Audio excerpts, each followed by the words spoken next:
Welcome to today's webinar brought to you by Incorta and Satori. I'm Stephen Fegg, Director at Database Trends and Applications and Unisphere Research. I will be your host for today's broadcast. Our presentation today is titled Top Trends in Data Engineering for 2023.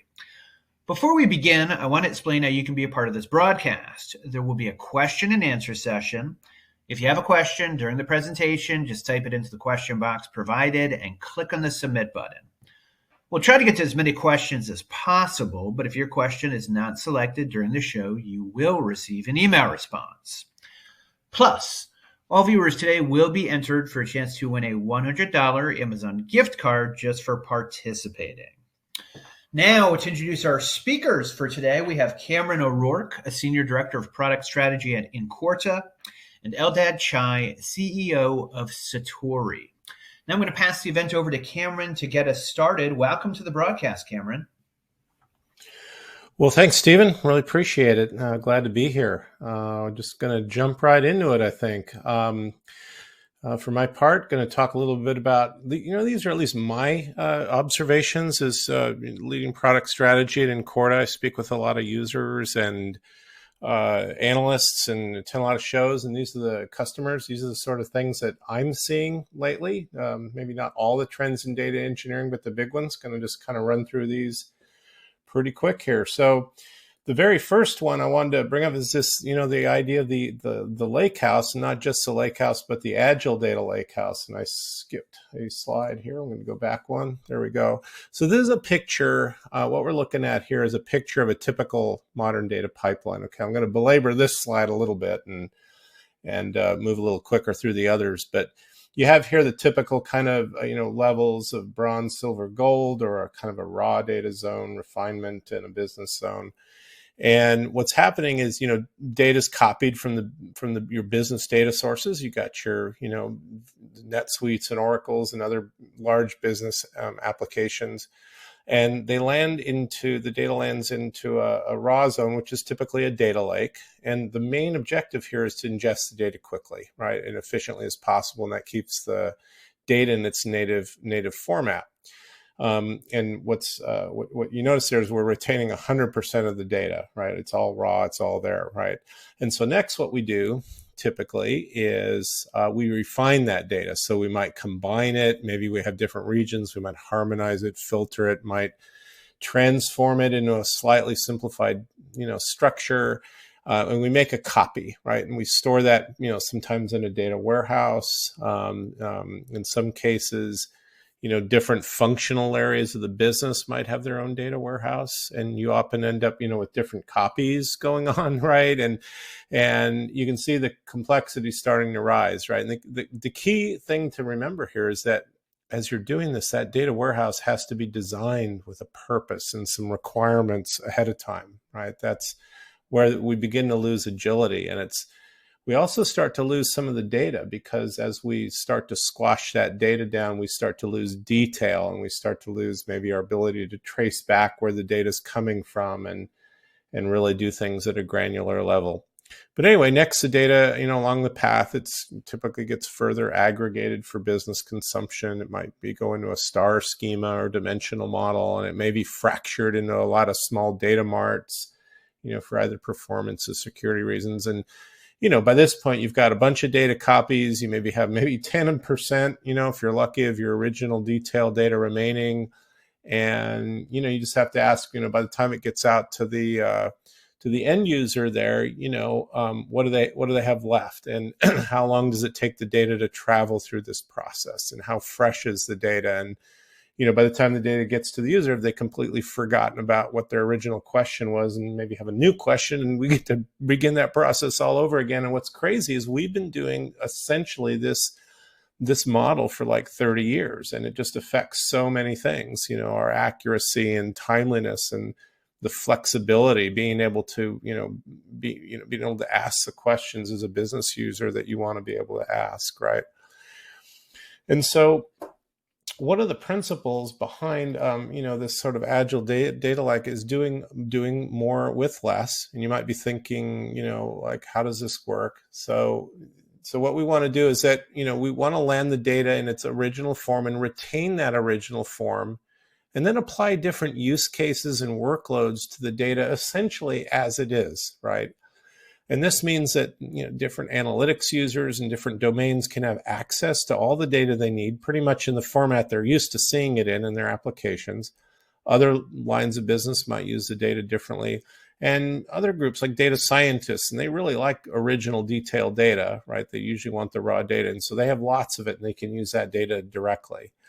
And this also works well with data mesh principles of decentralized domain ownership over the data products, where we pair business subject matter experts with data engineers within the lines of business, and we keep that original data available so that the different business domains or different use cases such as data science can make use of it as they see fit. And so you might be asking, well, okay, that's cool, but that's crazy. How does this even work? So I'm going to drill down sort of in my next trend, and it's really about doing more with less. And you might be thinking, well, okay, tell me more. How does this work? So it ties in with, letting the more advanced and capable query engines do more of the work. So we've made tremendous advances in query engines and how you can get your analytics. We're still doing things the same old way, but we want to let the engines do more of the work at query time, right? And do less upfront data engineering work. So in this picture, it's a very simplified picture, by the way. I mean, a real engineer, data sources, potentially dozens of tables. But we have a data engineering pipeline. And on the left, you see some relational source tables at different levels of detail. You can imagine this is a purchasing schema with maybe you have a purchase order header there in purple. I can't really point in this webcast, but it's in purple. You can imagine, that you have purchase order lines, maybe shipments coming off the lines and GL postings. And in this particular case, we've decided, okay, we're going to set up a pipeline and our level of grain is going to be at the shipment level. We're going to join all that together and flatten it down for analytics. And then we may do some data enrichment as the next step, maybe add in some machine learning predictions or perhaps join in some reference data coming from the web or elsewhere. And then we're going to convert it into a dimensional model, creating the surrogate keys to look up some additional tables that we bring in the source system, and finally aggregate this whole mess down into something that a query tool can run efficiently. And again, you can see this is going to take a fair amount of development time, and it's going to result in quite a bit of data loss or loss of data fidelity, if you will. And it takes time for the data to go through this process. So once again, the data really isn't as fresh as it could be. And the next thing, to think about is that the questions I can ask of this data when it's delivered, right now they're all centered around shipments, right? If I want to ask a different question about maybe how my products are being priced or something about GL postings, I have to do this all over again at a different grain level. And so imagine 10 or 20 of these pipelines just for this one set of tables, right? So what's the alternative? So many data engineers, what they're doing is taking advantage of the improved capabilities of the analytics platforms, right? And more or less bringing the data in from the source systems in their original third normal form. And we're mostly talking about large business applications as opposed to, say, like IoT data or clickstream data, but the same principles apply. And there's perhaps a small amount of necessary data enrichment. Maybe, again, you're adding some machine learning, or maybe you've got, different regions that you need to harmonize. But essentially, we're leaving the data in its original form. And once that's done, users can begin immediately coming at this data, right? With the help of a data engineer, someone who's familiar with the data structures, but they can immediately begin harvesting insights around the data without any waiting. And this is key. See, we don't have the time. We can start working with the data right away. And what happens is that the best insights, that come out of that process will typically get promoted to business views that more casual users can use. And we start building up a semantic layer there. And as we do this, the user are really free to go and explore anywhere they wish, again, without waiting for weeks or months, for IT to build up another pipeline, right? And I think we have some questions coming in, but I think I'm supposed to wait till the end, so I'm going to just kind of plow on forward. But I do see your questions, and I promise we'll get to it.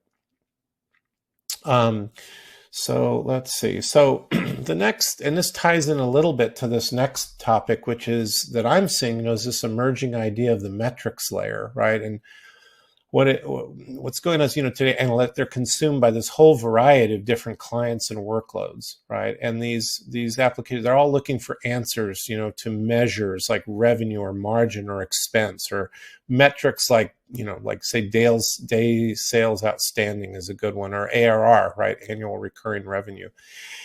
And each one of these tools, they have a definition for the metric, right? And each one of them decides how to write the SQL to ask a query engine for the number, right? So this is kind of messed up on a few levels. I mean, firstly, the definitions for these critical business metrics are spread out all over the tools we're using. And it's very likely that, different users could see different answers. And second, the SQL that's being written by these tools can be vastly different, placing all kinds of strain and challenges on the query engine. Now, the answer, of course, is to centralize the definition of these business metrics, and that's kind of the idea behind a metric store, right? And the idea is, well, then we centralize the definition, we all get the same answer, no matter what tool we happen to be using. So what happens is, instead of issuing SQL, that the tool on the right will ask for the value of a metric, right, which is generally some measure like sales or expense sliced by a dimension such as time or region or category, business unit, so forth. The metric layer converts that metric query into a SQL request, and then the analytics engine can go answer it, and we can deliver that answer back to the tool. Another way this is done is that the tool sends the metric request over to the metrics layer, and then the metric layer responds with the appropriate SQL, and then the tool can issue the SQL directly to the engine. And so we're seeing that more and more, and this ties into this headless BI trend, where the analytics are done and computed inside the query engine and not out in the analytic tool, right? And an interesting thing about this is, if you start reading the documentation for some of the metric stores, they actually encourage you to keep your data in its original third normal form, like we were talking about earlier, right? And they ask for that in order to maximize the flexibility, maximize the number of different metric combinations that you can request, right? Now, the last trend I want to discuss that I've seen a lot is this shift in emphasis from, basically dashboards and ad hoc query tools towards, data and analytics backed applications that are purpose-built for user workflows. So for years and years, organizations have not really been able to push the adoption of analytics past this core set of users. These are typically the business analysts. They're using Tableau or Power BI or some other tool, and forming mostly, mid-level kinds of decisions. But there's this whole other group of users or workers out in our organizations that could greatly benefit from data and analytics and making data-informed decisions, right? And these people don't typically use self-service BI tools. For example, frontline worker could be using a tablet. Maybe they're doing something in inventory and they're doing field service or something like that. You have business managers, and those guys often, they're using Excel spreadsheets a lot of the time to do their analysis. And of course, I joke a little bit, but executives, of course, their power tool is PowerPoint, right? They like slides, so none of these guys are really going to be, getting into a self-service analytic tool like Tableau. So one thing the industry is trying to do, to get better adoption, and they have been for a few years, is they've been trying to add artificial intelligence to the self-service tools. They call it augmented analytics. And the idea is that if we can add some AI, that more people will be able to use the self-service tools, right? Now, if you're someone on the right and you're out in field service or whatever, I don't care how much AI you add to an ad hoc query tool, I mean, they're still not going to use it. So there's this evolving idea of the data application, and that's found in the marketplace.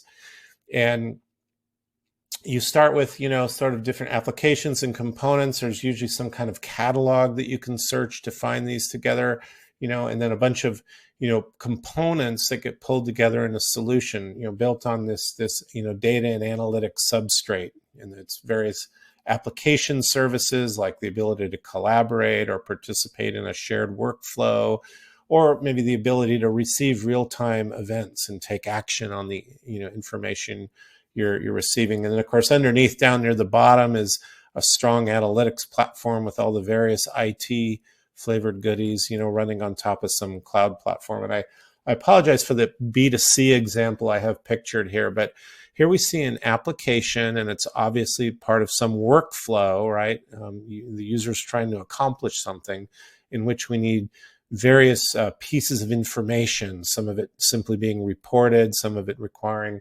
complex calculations, and the ability to take that information and make a decision and then take an action, right? So that's kind of what we mean by data applications. So those are sort of the 4 trends I'm seeing. They all, I think, fit together, around this concept of more simplicity, more agility, and more speed, right? Just more speed to get to the answers we need, right? And these new technologies really allow us, I think, to break free of the traditional pipeline, right? And I think it's just so important, and especially today, when business agility is absolutely paramount. And I hope you found this interesting. If you'd like to learn a bit more about the practical aspects of this, I just want to very quickly invite you to our Data Applications Week in early December. We have a great lineup of data practitioners. These are real people doing real work, talking about how they put some of the ideas I just discussed into actual practice in their companies. So this isn't theoretical. This is all very real, and they're all, seeing, huge benefits in their companies. And you can just go to the Incorta website and register there. You don't have to remember this there. So it's all over the website. So thank you very much. And that's it for me. And I'll turn it over to my co-speaker next. Thank you very much, Cameron. It's my pleasure to introduce Eldad Chai, CEO of Satori. Welcome to the broadcast, Eldad. Thank you, Stephen. Happy to be here. Thanks, Cameron. What a great presentation and insights there. Hi, everyone. I'm Eldad Chai. I'm the co-founder and CEO of Satori. Satori helps data teams implement frictionless and secure access to data across their data infrastructure. And just starting off saying, these are exciting times for data teams. A lot is going on. There are so many trends happening on practically every piece of the data lifecycle, definitely more than we can cover today. So today we'll focus on just part of the trends that we're seeing. And there's no better way to identify trends than doing some data analytics ourselves. So what I'm going to share with you today is some data we collected. So earlier this year, we asked data engineers, data architects, analysts, BI analysts, data scientists, and a lot of other data leaders, all sorts of questions. We collected data from more than 300 data leaders. We covered pretty much every significant industry out there and a wide range of company sizes, from early stage startups to hyper growth startups to large enterprises. And we asked them all sorts of questions, but mainly about their challenges, their daily challenges working with data, what kind of plans they have for the future, how their roadmap looks like, and how that stacks against reality and what they have today from a people perspective, from a technology perspective, and from a process perspective. And I want to go through some of the results today and kind of discuss them. I think they're very, very interesting. So starting with the good news. So if you are a data engineer or you are a data scientist or an analyst, the good news is that you're going to have a job for the foreseeable future because companies are doubling down on data. And this is across the board, across industries. Companies get it. And they understand that the ability to enable their employees to use their data is going to be valuable for the company. So they are investing. Some companies even take this a step further. So if you remember a couple of years ago, it was super cool to say we are a software company. Like, you're an Uber and you're moving people around, but you're a software company. Or you're an Airbnb and you host people, but you're a software company. That was the cool thing to say. Today it's becoming cool to say I'm a data analytics company, and the data is actually my product. I think it also goes back, Cameron, to your comment about data applications. And data applications are not just internal applications, but also external applications and value drivers for customers, and revenue streams for companies. And for these companies calling themselves, we're a data analytics company, whether that is right or wrong, it doesn't really matter. It just tells us how valuable the data is and how much investment is going into building the infrastructure and the teams and the processes to get the value out of that data. So that's kind of the good news. And then that kind of begs a question. And if you're kind of paranoid like me, I'm asking myself, okay, if we're going to have more data, and it's not incrementally more, it's a lot more, and we're going to have more people using it, what is going to break? What's going to break first? How do we get all that data in? How do we prepare it to be used? How do we get all the people that we need enabled to use it? And it's not just the analysts, right? There's all sorts of use cases and all sorts of, again, data applications. So they're developers, they're support engineers, marketing people, salespeople, customers. It's already pretty complex. There's so many parts of the data infrastructure we need to deal with. There is legacy infrastructure. There's new infrastructure in the cloud. There's a lot of manual things happening to make the whole thing kind of tick, and a lot of Python scripts flying around trying to help us with scale. So that's the question kind of I'm asking, looking at this data is, what do we need to do to be successful, and what's going to hold us back? So this is an interesting answer we got as part of the survey, and it turns out to be a real problem. You want to get more data, you want to get more people to use it, but if it takes 3 weeks and 5 people to get someone in and started to use the data, how much analytics can you really run, and how much can you really scale? So that's a real issue. And I talk with a lot of companies, and while it's very sexy to talk about AI and data analytics and machine learning, in many cases underneath the hood, it is very, very messy. And we found something really interesting here, which is what people refer to as their data infrastructure.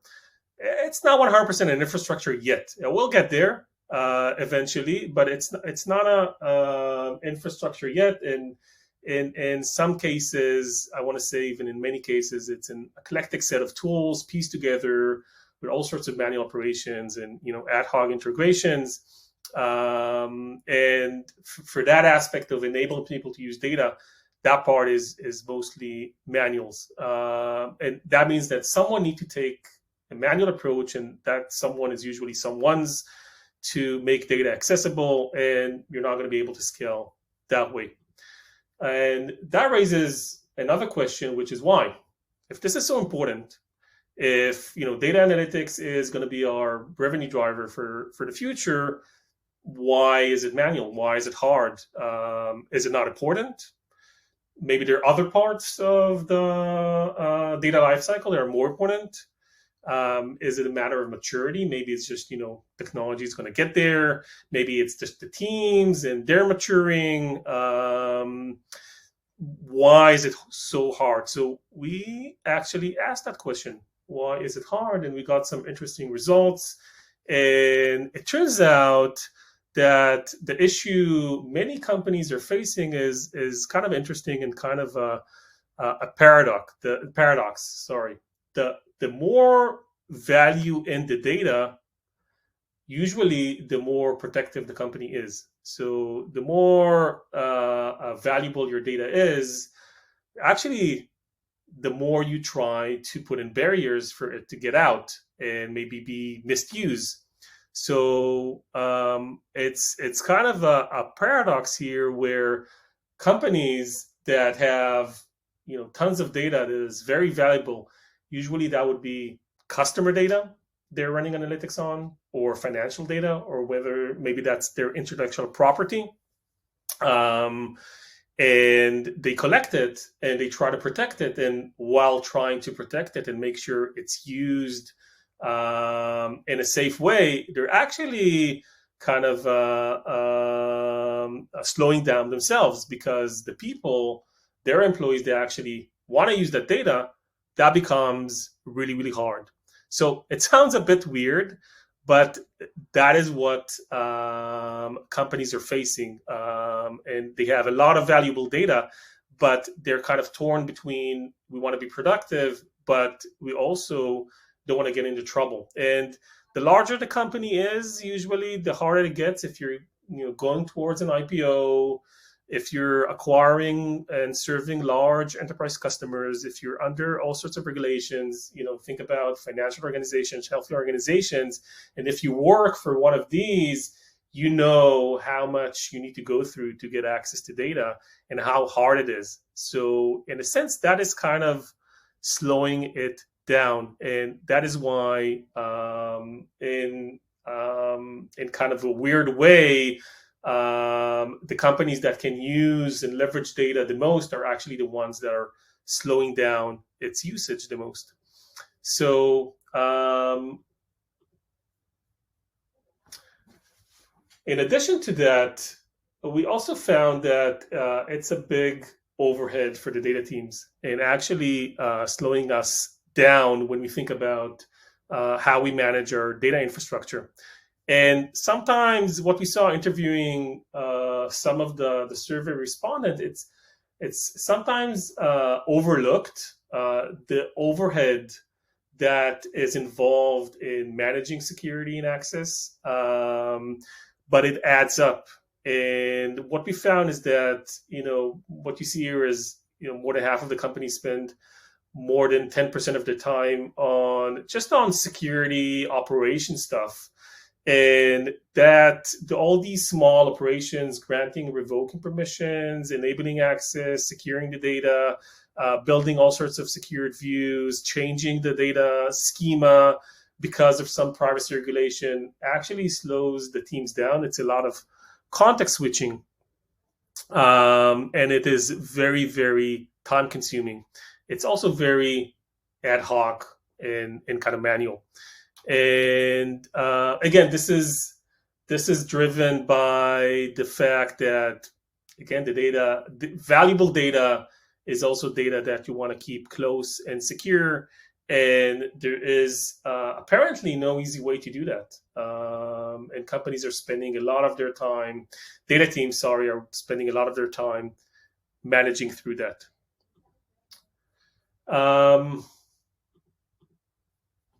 So question is this getting better? Where are we heading with this? This sounds like a bit depressing, right? We want to have more data. We want to have more people use it. We're collecting more valuable data.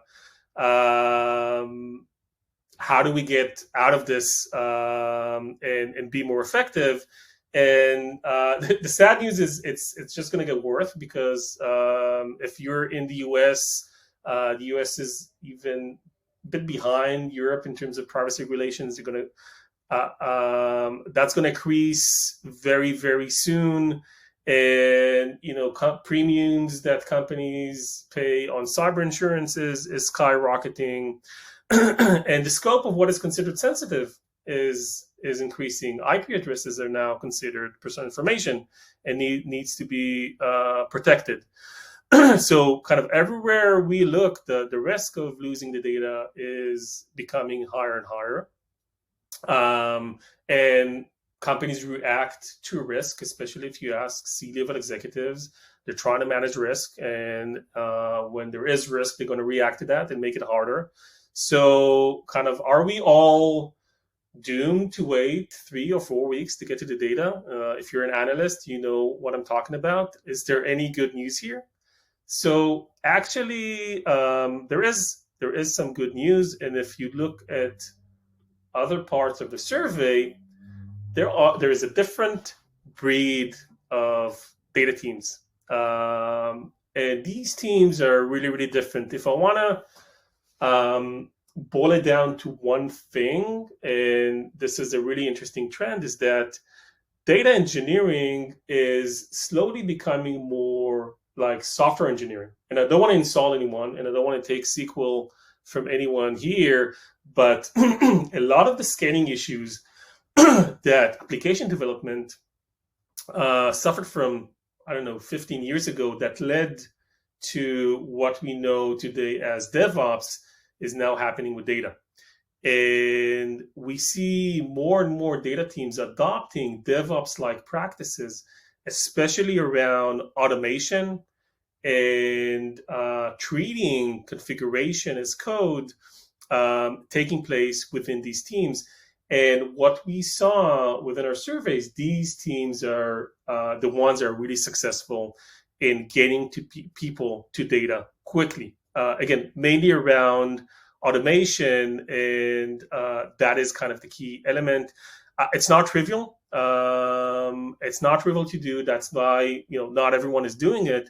But those that did it see great results. One of the examples, a large technology company we're working with, really not only increased data usage by orders of magnitude, but also reduced their internal teams' overhead, the engineering overhead, by 15%, but just by doing some automation.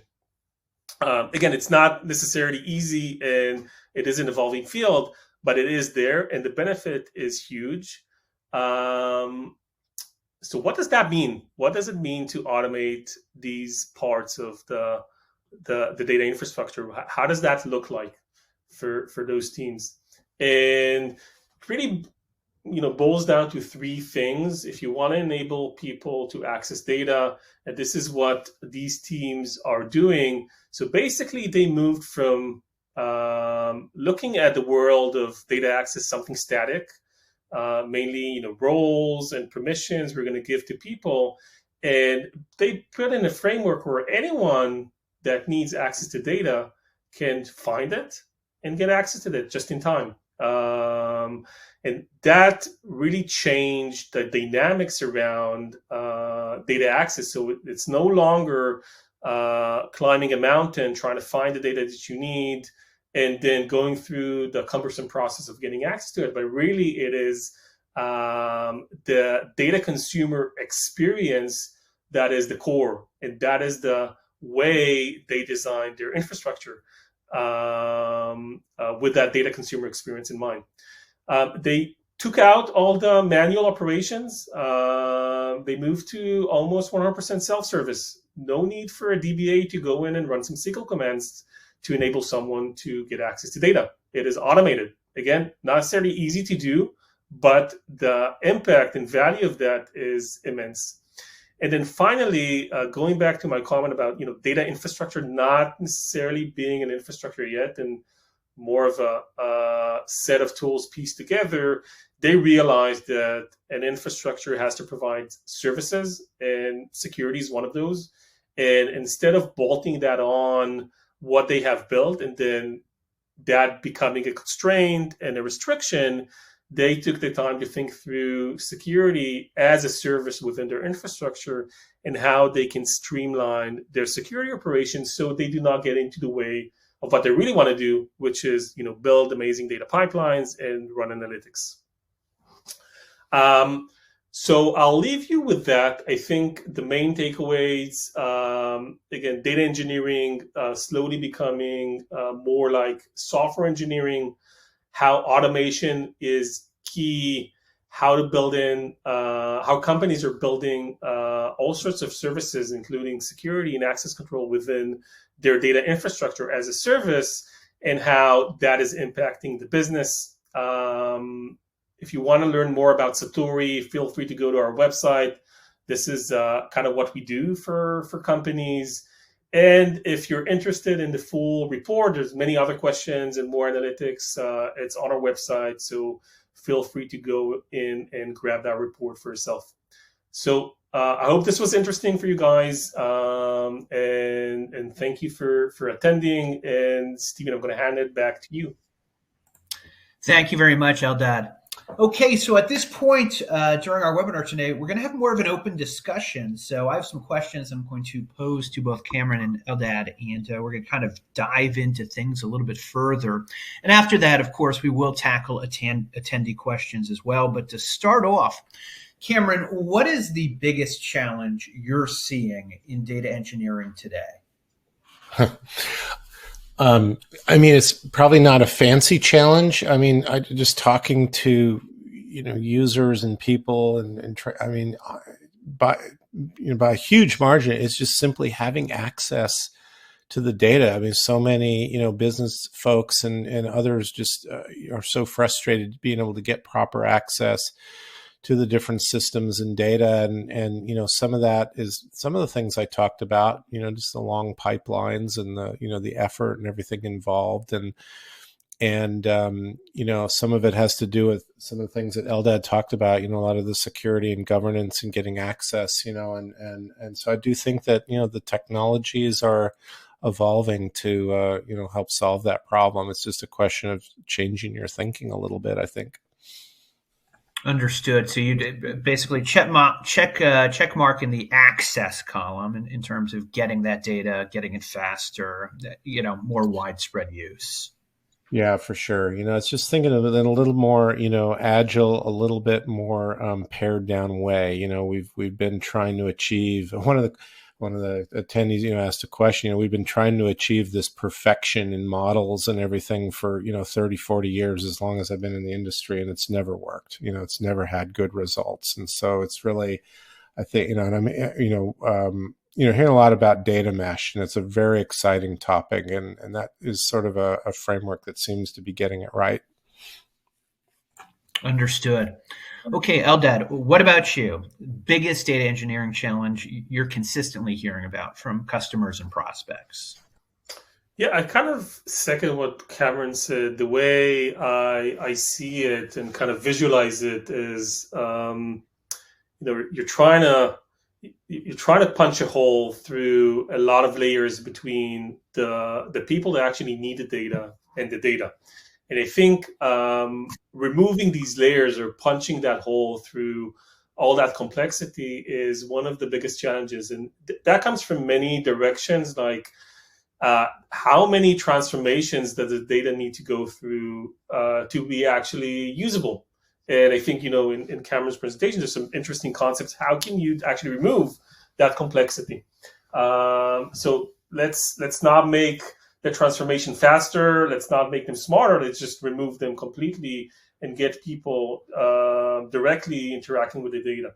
I think that is takes me to another challenge, which is a cultural challenge. And I think that data engineering as a whole is evolving. I think many people move from all sorts of different domains, like being DBAs and becoming data engineers or being software engineers. So it's still evolving, but as that mindset of, again, putting the data consumer in the center and understanding that eventually those are our customers, and if they're successful, we're successful, and then just removing all that friction between the data and their ability to generate value out of that is the challenge.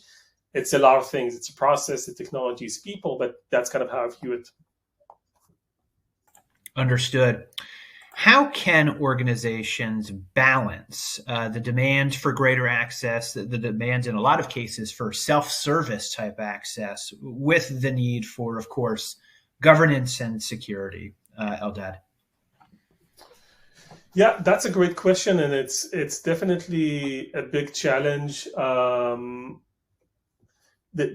What I can only talk from experience of my own and working with many companies tackling this challenge is that The only way you can do that is accepting that it is part of your business and business goals to deal with governance and security and compliance. If you're trying to avoid, if you're trying to get away without doing that, I mean, that is short-lived. So, accepting that it is part of the business life is important. And then once you do that, like everything else, you have to build it into your day-to-day operations. So when things really, really change and shift, and when that trade-off is no longer a trade-off, is when you're able to operationalize these aspects of governance security, not as something you add on top of something, like, ending up with like a Frankenstein monster where you used to have this beautiful data infrastructure, and now all these security governance people are ruining it. But actually being proactive, building in what you need within the infrastructure from day one, automating these parts is what helps you actually eliminate the trade-off. And then there's actually a lot of gain, because if you can do that, then all your data consumers, again, the people that you're trying to serve and provide value to, that is when they benefit, because all the friction they had, all the obstacle they had, basically preventing them from getting to the data that they need, are removed. So that is how I think the trade-off can be broken, but it needs to be there needs to be a mindset shift within the data engineering teams on how do we think about governance security. Baking it in from the beginning versus kind of as an afterthought or afterwards. Understood. Cameron, would love your thoughts on this as well. I guess my answer is a little more, I think it's just limited to sort of what I spoke of. I think just practically speaking, we see, the data governance and things happening more at the physical schema level. The data is coming in and kind of the base data lake level, and making sure you have all the data there. You've protected the stuff that's private or whatever, and and then you grant access as needed, and then what the users tend to see as business views after that. So IT plays a central role on the data coming in, just make sure the first cut is secured and all that, and then that should open it up for self-service. It's really quite simple. I will say the ability to, I think, kind of tying into some of the things that Eldad said, the ability to have the data details does play a role in being able to secure the data. When you think about how an application secures data, a lot of times the rules are based on, detail rows. And when you start aggregating data and all that, it suddenly starts to become very difficult to provide those same level of controls, So that's, I guess, an additional benefit of working against detailed data is that you can implement very fine-grained security. Understood. Cameron, you mentioned data mesh before, and my ears perked up. It's becoming a popular topic here at DBTA.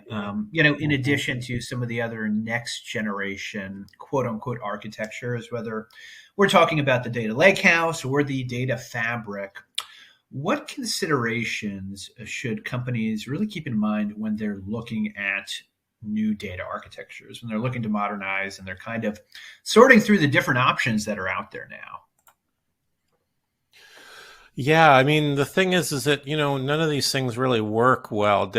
So you look at the data mesh principles, right? You want to be able to have a pool of data that can be used by different domains and different workloads, and different groups are going to be using it, the data, taking different cuts, using it in different ways. And so you want that original data available. I mean, I think that's really important. That's kind of spelled out in data mesh, but none of these things were, whether it's fabric or data mesh or metric stores, none of that really works well if you can't get good performance, on that level of data, right? Because if you can't get good performance, then you're back to having to, aggregate and reduce and smash the data, to get acceptable performance in the query tools. And then you're back to, okay, I've got to choose the appropriate data set at the correct grain. And that means I have to have multiple data pipelines set up. And, that stuff just really starts to break down. So I really think all this is predicated on using a modern query engine that's capable of operating against transaction level data. I hope I answered your question. I appreciate it. Eldad, would you like to weigh in on this question? Considerations companies should be keeping in mind as they're looking at some of these newer, what we might refer to as next generation or emerging data architecture patterns. Yeah, absolutely. I have a kind of a pragmatic point of view on all this. I think, the concepts are solid. We need to keep in mind that the companies that actually implemented these principles did it over time and not as a one like big, huge project that they rolled out for the entire company. And that time it took, it wasn't just, the time it took to evolve the principles. It actually, things take time. And one of the things I saw companies fail, and really great companies with really great people, is trying to build the ocean on data infrastructure and working horizontally. So we're going to change all the storage layer. We're going to change all this specific part of the data infrastructure with a hope that that's going to change things for us. And at the end of the day, if it's just an architecture change, it doesn't have like a very clear, concise, specific business goal that you're working towards. The leader will leave, something's going to happen in the market, budgets are going to be cut, and you end up with nothing. So my take on data mesh is great concept. You have to make it pragmatic and practical. And the only way to do that is don't try to build the ocean.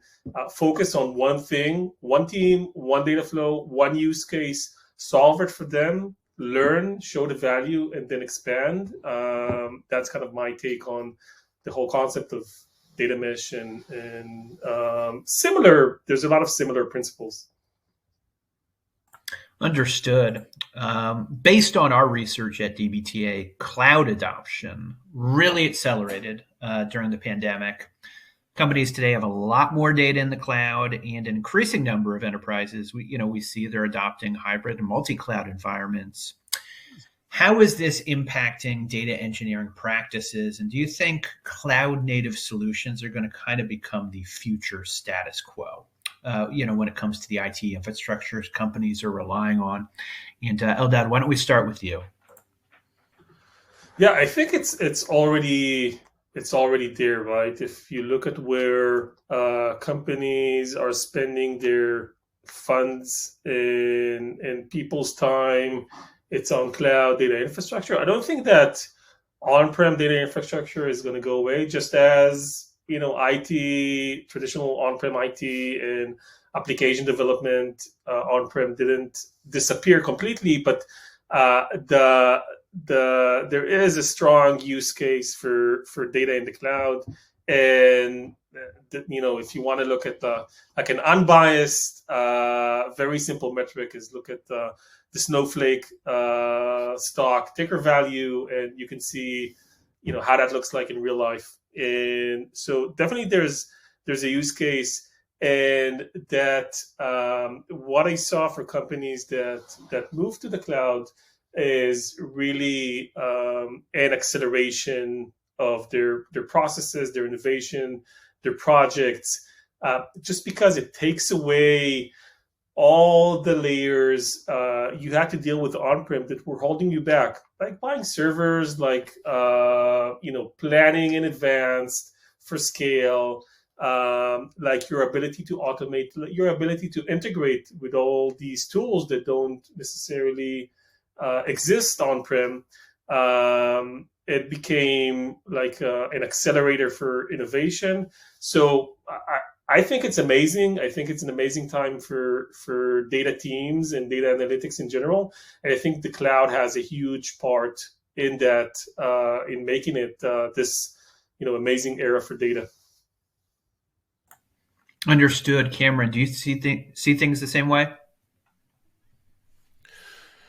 Yeah, there's always going to be pockets, where they can't move to cloud for whatever reason, regulatory, I used to work with federal government customers, and, I feel for those people, like, but by and large, most mainstreams moving to the cloud, it's just too compelling. And, In terms of, how it impacts data engineering, I mean, not, it's just really a matter of landing the sources, I mean, there's technologies for bringing this in, but I think at this point, most people are landing, landing their work in a data lake, in a cloud data lake, especially, so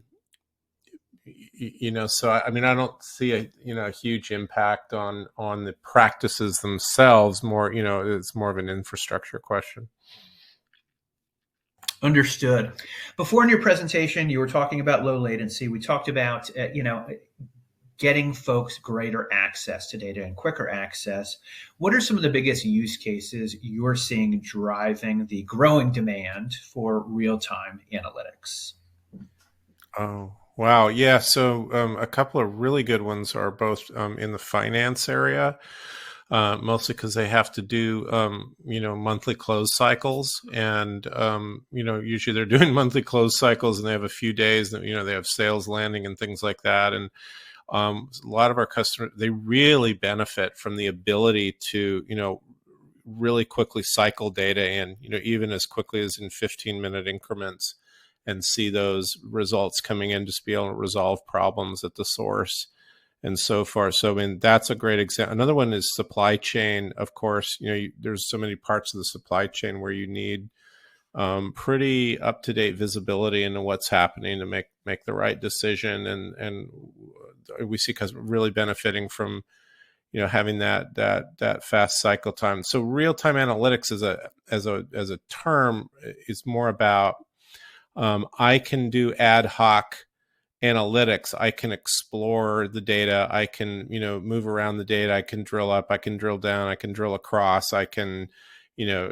slice and dice, if you were, more or less in real time as I'm thinking of what I need to do next, as opposed to, maybe waiting minutes or, hours for a response. So just being able to, sift through that data, even if if it's very large, very detailed data, very quickly. Understood. Eldad, any additional use cases you're seeing at Satori?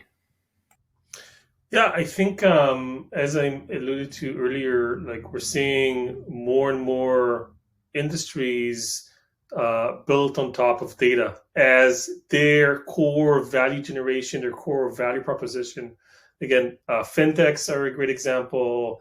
Health tech companies are a great example, where the entire company is built on the premise of some kind of innovative data analytics or data processing, and in that sense, real-time analytics is a necessity. And you can't really be competitive without being able to do that. And it's not just cutting the times or doing things more efficient. It's really a different data infrastructure and a different mindset around data pipelines. And there's all sorts of luckily all sorts of technologies that are out there to support that. So I would say beyond internal analytics, and obviously doing that in real time is a game changer for companies. It's very addictive from a culture perspective, and once you have that, you just want to have more parts of your data being delivered in real time. But also real time analytics fueling new industries with new applications delivered to customers that eventually all of us enjoy. Understood. So I want to make sure we get to our attendee questions as well. It's been a great discussion. So, Cameron, this question is for you. I think it was on your slide towards less data engineering. In the old model, the question was, in the old model, why is there so much data loss by the time it gets to the end? Yeah, I answered that in the questions, but essentially the data loss occurs because you are reshaping and selecting down the data. So when you move from the raw data, the transactional data, the third normal form data coming in, and you try to move that into a dimensional model by. Remember, we're trying to address performance, right? Traditionally, the tools couldn't keep up. They couldn't perform well unless you first transform the data. So into this dimensional model or a star scheme or something like that. It's just a fundamentally different, organization of the data. So you are selecting down, you're aggregating, you're going to wind up with just a small fraction of your original data, and that was done for performance. Understood. Thanks, Cameron. Eldad, next question is for you. How do you overcome the taxonomy gap between data and security teams? I think that's a really good question. It also ties to another question that was asked here about, the role of data engineers when it comes to governance and data quality and the data mesh. So I'm going to answer both. I think there is a language barrier because different people within the organization have different names for things. And, a data scientist might refer to a model, a data engineer might refer to a data pipeline, someone from governance might refer to a schema, and then someone else might refer to something else. And without our ability to bridge that gap, it's going to be really hard to build a data mesh or any kind of data infrastructure. But I think data meshes just amplify that need.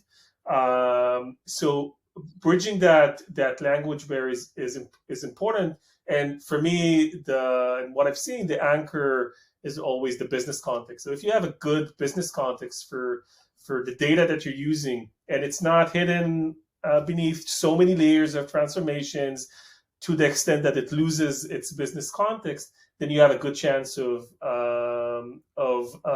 agreeing on that terminology for your data. And then you have a really good chance of building all these functions and requirements coming from other teams like governance and security into your infrastructure. So it is a challenge, and every team has its own view on how to frame the data that we're looking on, and really the business context is eventually what matters. And if you can put that around your data, that is where you can start building value and functionality on top of that. Understood. Cameron, question. With the emergence of data mesh, how do you see the role of engineers shifting, if at all, in terms of governance and data quality functions? Yeah, so not a huge change in the responsibilities of a data engineer. You still have to worry a little bit about data quality. You still have to worry about governance and all. It's more of an organizational realignment. So whereas data engineers may have been clustered, in a functional setting, with other data engineers in IT, and requests get thrown over the transom to, from the business side to the IT side and handled. The idea with data mesh is let's get those data engineers out in the lines of business, working with the subject matter experts in those domains, and start to understand the data domains a little bit better, increase that communication between the business side and the technical side, and achieve not only better quality results, but more agility as well. So it's really more of an organizational realignment. Understood. Eldad, isn't RBAC the solution for managing data access? Theoretically, yes, and a lot of companies follow that. I think that is one step towards a solution. The challenge with RBAC is you're assuming that in advance the scope of the data needs of your organization, and you can capture that in a roles and responsibility structure and then just implement that and forget about it. Reality is more dynamic, and new data use cases come up every day, and strategy changes and execution changes, and that is where RBAC falls short. It is very static, and unless you have a good way to adjust it dynamically on an ongoing basis, then that's going to be a lot of friction on your team. So yes, it's used. It's a good first step, but for like a modern data-driven organization, that's not going to be enough. Okay, real quick, since we're past the top of the hour at this point, if there's one thing you'd really like our audience today to walk away keeping in mind, what would that be? And Cameron, why don't we start with you? Oh, sure. Simple, just we don't have to keep doing things the way we have, just because it's the way it's been done for 30, 40 years, really investigate some of the newer technologies, the newer, look at some of the more innovative companies in the space. I think a lot of folks just look at the, like top 3 or 4 leaders in the space and decide that must be where it's at. But, this industry's been around for decades, and there's a lot of cruft in some of these tools that have been around a while. And just don't be afraid to, investigate these newer technologies, because the payoff can really be huge. And we're seeing that on orders of magnitude. So yeah, that's it. Understood. And Eldad. Yeah, I second that. I think there's so much opportunity for innovation, and if you're a team and you're tackling a challenge, you might be the one that's going to be the first to actually break that challenge and be successful. So I totally agree that don't be afraid to innovate. This is, groundbreaking stuff many companies are doing, and it's a really rich soil to innovate and introduce new methodologies and new ways of thinking. So just agree with the comment. Don't be afraid to experiment. Okay. Yeah, I would just amplify real quick. This is not theoretical, what we've, me and Elda have been talking about today. This is real, and these are real big companies, achieving just massive cost savings and benefits and everything. So I just really, encourage you guys to, check out some of the materials that we put up. Absolutely. And I do want to thank all of our attendees today for staying past the bell to hear us out. And I'd like to give a huge thank you to both Cameron and Eldad for joining us today and coming on board and sharing their insights and expertise. So once again, that's Cameron O'Rourke, Senior Director of Product Strategy at Incorta, and Eldad Chai, CEO of Satori. And if you would like to review this presentation or send it to a colleague, you can use the same exact URL that you used for today's live event. It will be archived, and you will receive an email from us once the archive is posted. And again, just for participating in today's event, you could win this $100 Amazon gift card. The winner will be announced on November 30th. We'll let you know if you're the lucky viewer. Thank you, everyone, for joining us today, and we hope to see you again soon.